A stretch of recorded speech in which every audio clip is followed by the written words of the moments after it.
If you cannot control your own mind, let me make this point because it's extremely important. If you cannot control your own mind, then you are just a feather in the wind of life, because your own mind is the only thing you can control. You can't control the weather. Right. You can't control other people. You can't even control whether your heart stops beating. You might have a heart attack tomorrow. You can't control anything besides what you think. If you cannot control your own mind, then you go through life with zero control, zero influence. You can't control anything.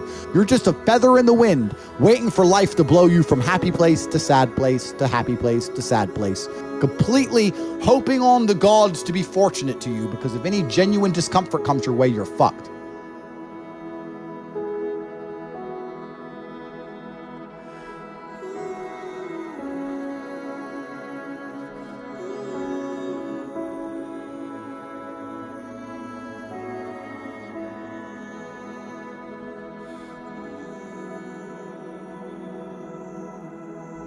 Completely.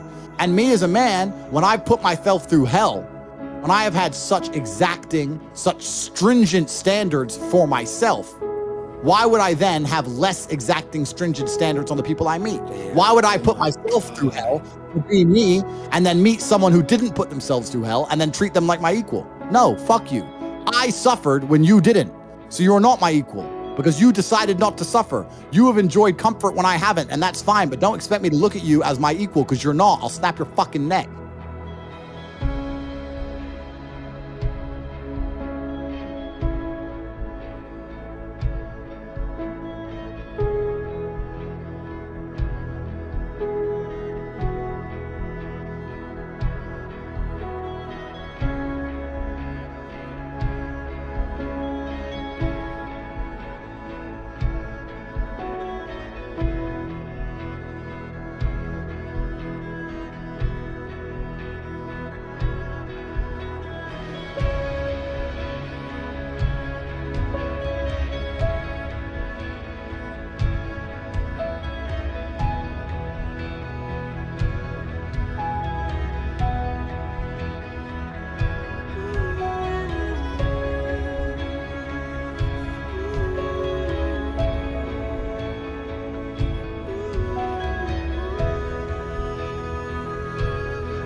To some degree, it does matter. It does matter, and I'll tell you who it matters to. It matters to your soul, and it matters to God. I stand in the mirror with a pure heart. I know I am the best version of me that could possibly ever exist. I know that God is proud of me. There's nothing that God hates more than sloth and laziness. If God were to create a man, and that man were to sit around and do fuck all, God will frown upon you. It's why you're never lucky. If you're listening to this and you think I'm never lucky, I'll tell you why, because God dislikes you, because you're fucking lazy. Start to work. Start to show God the beauty of his own creations. You'd be amazed how lucky you are. God is unhappy with these people. And inside their hearts, they're unhappy. We talk about depression, anxiety, all those things you mentioned earlier on this podcast. That comes from self-loathing. You loathe your own weakness. You loathe your own laziness. This is what all of these things are. I don't feel depression. How can I feel depression when I'm the most powerful version of me that I could ever fucking be? How can I feel depression when I can squeeze my own hand hard enough to break my own bones? How can I feel depression when I've smashed and destroyed 68 people's faces in front of me, men who thought they could test me in fair combat? How can I feel depressed? It's impossible. Do you understand?